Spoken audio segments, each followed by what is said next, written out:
Le paladin, la, la paladine regarda sa poitrine et ensuite regarda la voleuse. Puis sombre, humide, moite, chaud. On aurait pu faire glacer, mais non, il faisait chaud. Dans cette caverne, le cadavre des ombres des roches pourrissait pendant que le nain essayait de chercher un moyen de partir de là. Il s'approcha de la voleuse, la saisit par le cou, gentiment. Il lui demanda « Pourquoi tu m'as filé cette ceinture ?» Enfin, pas exactement sur ce ton-là, c'était une fille. Maintenant, elle lui posa un petit bisou sur la bouche. Parce que il fallait bien que ça tombe sur quelqu'un. Et que tu étais la victime la plus désignée. Victime, on est dans un même groupe, fit-elle. Ah oui, on est dans un même groupe, mais tu sais, pendant que les choses étaient différentes, pendant que je parlais avec l'âme au masque sombre, lorsque je suis morte, j'ai eu des visions d'avenir, j'ai eu des visions du futur. Et dans notre groupe, on parlait de 2 femmes. Lorsque j'ai découvert cette ceinture, je me suis dit que tu étais le candidat idéal. Et les autres auraient pu faire des candidats idéaux aussi. Non, le nain, non. Le magicien, tu trouves pas qu'il est déjà assez... c'est un magicien elfe, quoi. C'est pas la peine d'y rajouter un côté féminin, hein. Le barde est... ouais, c'est déjà assez féminin comme ça aussi. Le guerrier que l'homme le plus beau du monde, je n'allais pas me retrouver avec la femme la plus belle du monde dans mon groupe quand même. Tu rigoles, hein. Et les hobbits, non, je suis dire, t'as vu comment il est, avec toutes les parties du corps qui lui manquent et comment elle est. Non, il pouvait être que toi.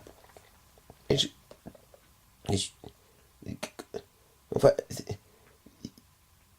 mais comment je vais faire? Ah bah, je vais t'expliquer comment c'est d'être une fille, hein, t'inquiète pas. Si la veut, c'est pas très compliqué,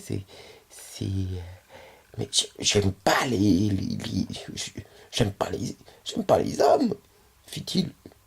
Ah, bon, si c'est que ça, c'est pas très grave, mon chouchou. Tu peux être une lesbienne, hein. Il y a la moitié des aventurières qui sont souvent des lesbiennes, hein, faut pas croire. Hein, hein. Mais,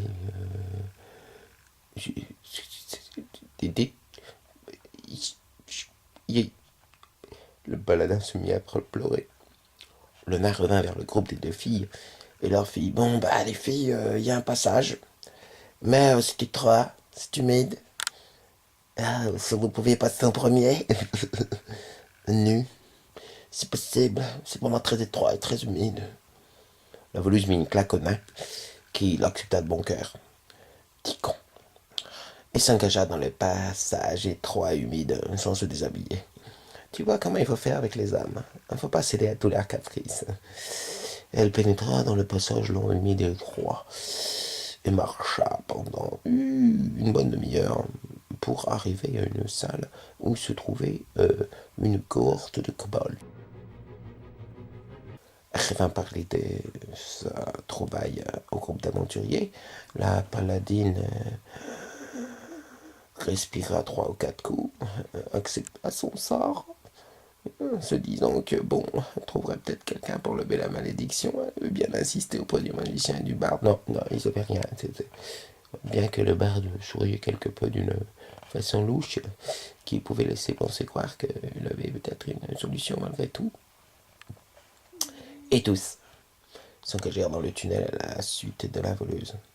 Là, diverses péripéties. Ils pénétrèrent dans la salle de des kobolds, 112 kobolds. Oh, 112 kobolds, c'était l'affaire d'une douzaine de minutes. Hein, pour des aventuriers comme ça, c'était... Non, je parle de la mère des kobolds. Le hobbit insista pour garder une jolie petite kobold comme compagne pour lui apprendre la cuisine. Mais les autres lui firent remarquer que non, quand même, on ne pouvait pas se permettre de se balader avec des esclaves quand on avait un guerrier qui voulait devenir paladin et une paladine dans un groupe. Une sorte de moralité. Et le barde aussi se sentait pas trop de raconter ce genre d'histoire quand un magicien, elle, c'était catégorique.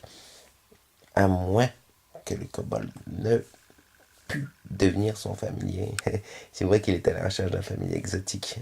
Il était en train d'ailleurs de préparer un sort pour appeler son familier, mais un familier différent. C'est vrai que c'est toujours du hibou, du serpent de rat,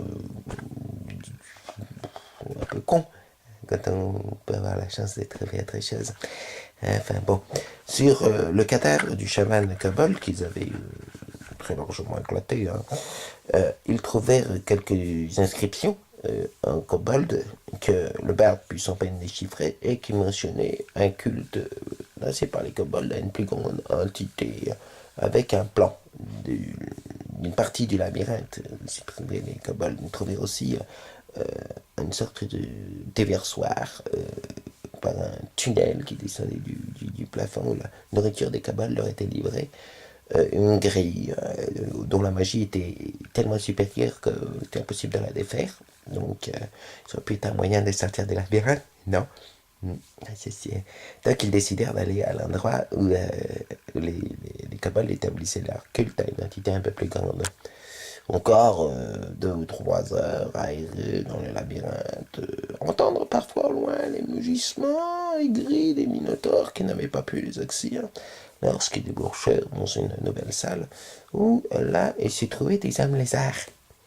Des troglodytes, on appelle ça, des âmes lézards qui pas tout à fait draconiques, mais c'est plus gros que des kobolds, ça fait l'air de racler. Une bonne tribu, encore de 112. Il semblait y avoir pas mal de tribus de 112, sauf les Minotaures qui étaient un peu plus, donc bon, peut-être un chiffre bizarre là, sur la labyrinthe, une signification sur laquelle il faudrait se pencher un jour. Enfin bref, 112 hommes lézards. Et il restait quelques boules de feu aux magiciens. Et les lézards sont bien se lever au soleil, mais ils n'aiment pas les boules de feu. Non, ça n'aiment pas.